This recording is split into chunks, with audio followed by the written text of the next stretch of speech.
wabarakatuh. Saya Septiani Rahayu dari Prodi PAUD 2A dengan NIM 2223250014 Fakultas Tarbiyah dan Tadris. Di sini saya akan membuat video tentang mata kuliah Psikologi Pendidikan. Nah, di sini saya mengambil judul tentang meningkatkan kreativitas anak melalui permainan simbolik. Sebelum ke materi, di sini saya akan menjelaskan apa sih itu kreatif, aktif, bahkan menyenangkan, dan apa itu kreativitas pada anak usia dini. Pembelajaran aktif, yaitu tentang pembelajaran ini memungkinkan peserta didik berinteraksi secara aktif di dalam lingkungan maupun memanipulasi objek-objek di sekitar mereka. Nah, seorang guru sangat terlibat secara aktif dalam melaksanakan, merancang, dan mengevaluasi sebuah pembelajaran. Lalu ada kreatif. Kreatif membangun kreativitas peserta didik dalam berinteraksi dengan lingkungan, bahan ajar, sesama peserta didik. Utamanya dalam hal ini yaitu menghadapi tantangan dan menyelesaikan tugas-tugas yang diselesaikan dengan pembelajaran tersebut. Lalu ada menyenangkan, di mana pembelajaran diharapkan dapat menciptakan suasana yang menyenangkan dengan didukung lingkungan yang damai, aman, sejuk, dan bersih. Hal-hal yang positif agar anak-anak tidak bosan untuk belajar bahkan bermain. Kreativitas merupakan peranan yang sangat penting bagi anak usia dini untuk menghadapi masa depannya yang semakin erat dalam persaingan global, di mana kreativitas yang dimiliki anak akan menghasilkan ekspresi atau mengekspresikan dirinya dengan cara menyibukkan dengan melakukan hal-hal yang mereka inginkan dan sesuai dengan pemikirannya, sehingga anak dapat berpikir dan berpribadi yang kreatif.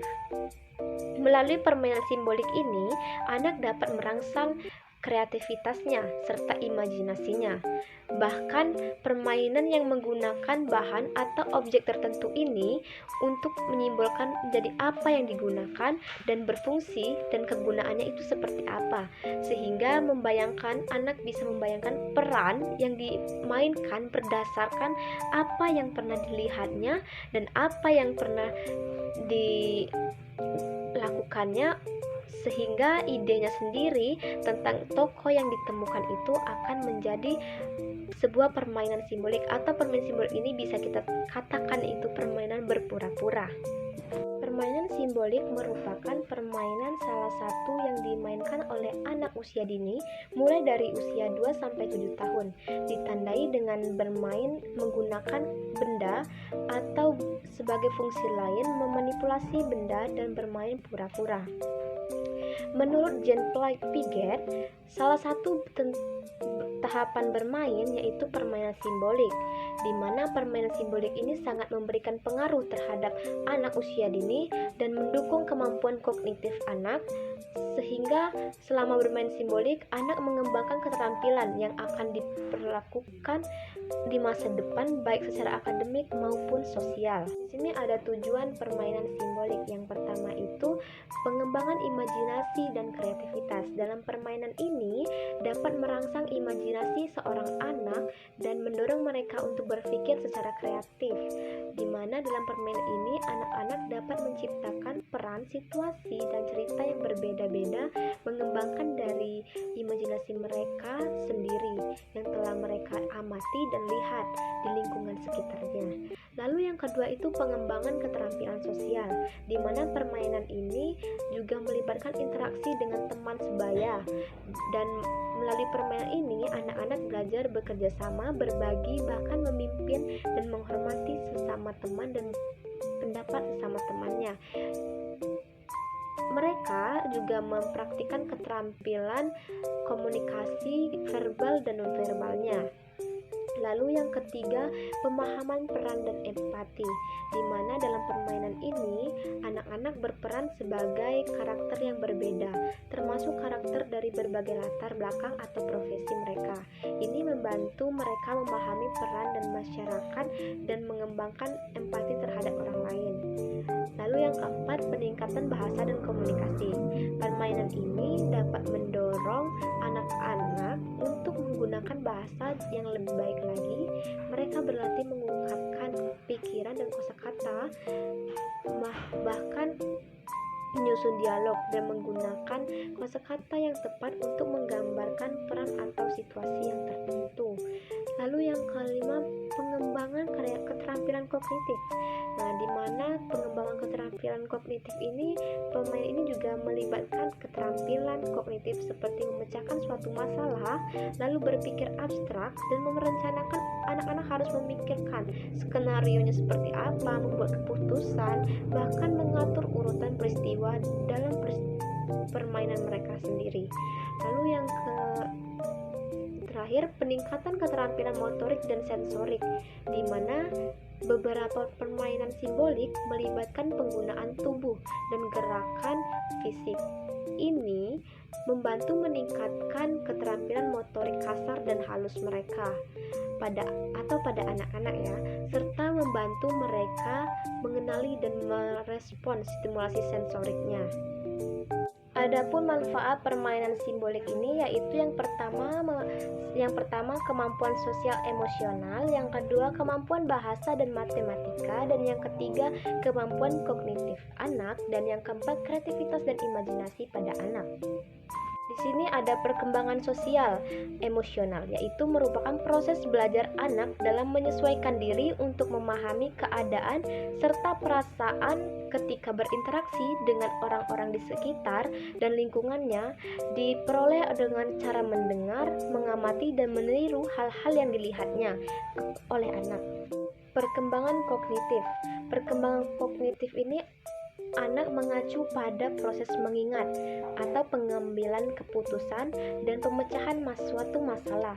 Perkembangan ini bisa berbeda-beda di setiap anak.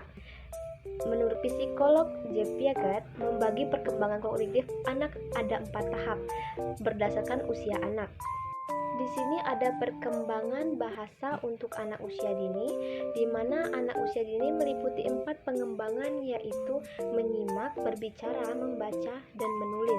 Dalam pengembangan ini harus dilakukan seimbang agar memperoleh perkembangan yang optimal pada anak usia dini, sehingga anak usia dini bisa menjadi pribadi yang kreatif, aktif, dan mereka bisa menentukan ide-ide mereka ke depannya seperti apa dan melakukan perkembangan yang optimal dan pembelajaran yang lebih baik lagi ke depannya.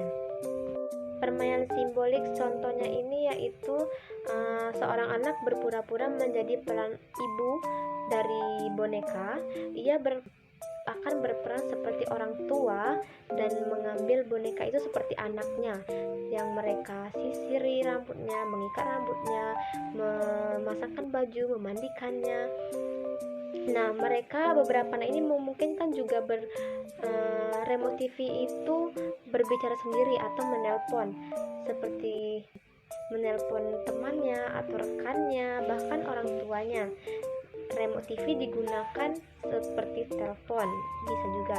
Lalu ada juga mobil-mobilan menggunakan kursi di dalam kelas. Mereka susun, lalu mereka duduki seperti mobil-mobilan. Nah, itu merupakan permainan pura-pura atau imajinasi dari mereka yang sudah mereka lihat dari sekitarnya, lalu mereka menimbulkan ide dan menjadikannya sebuah permainan. Itu dinamakan permainan simbolik. Ini merupakan salah satu contoh permainan simbolik di mana kedua anak menggunakan keranjang dan kardus sebagai kapal laut, seakan-akan mereka sedang berada di lautan, dan teropong mereka yang sedang melihat benda dari jauh. Di sini mereka mendapatkan ide ini karena mereka sudah melihat dari gambaran sebelumnya atau video yang mereka lihat, dan mereka berpikiran untuk membuat kapal tersebut dengan kardus dan keranjang. Dari gambar tersebut telah terjadi gambaran ide dan kreatif anak bahwa anak itu sudah mampu membuat ide-ide baru lagi ke depannya. Mungkin itu saja penjelasan dari saya tentang meningkatkan kreativitas pada anak usia dini melalui permainan simbolik. Jika ada salah kata, saya minta maaf. Saya akhiri, wabillahi wal hidayah. Wassalamualaikum warahmatullahi wabarakatuh.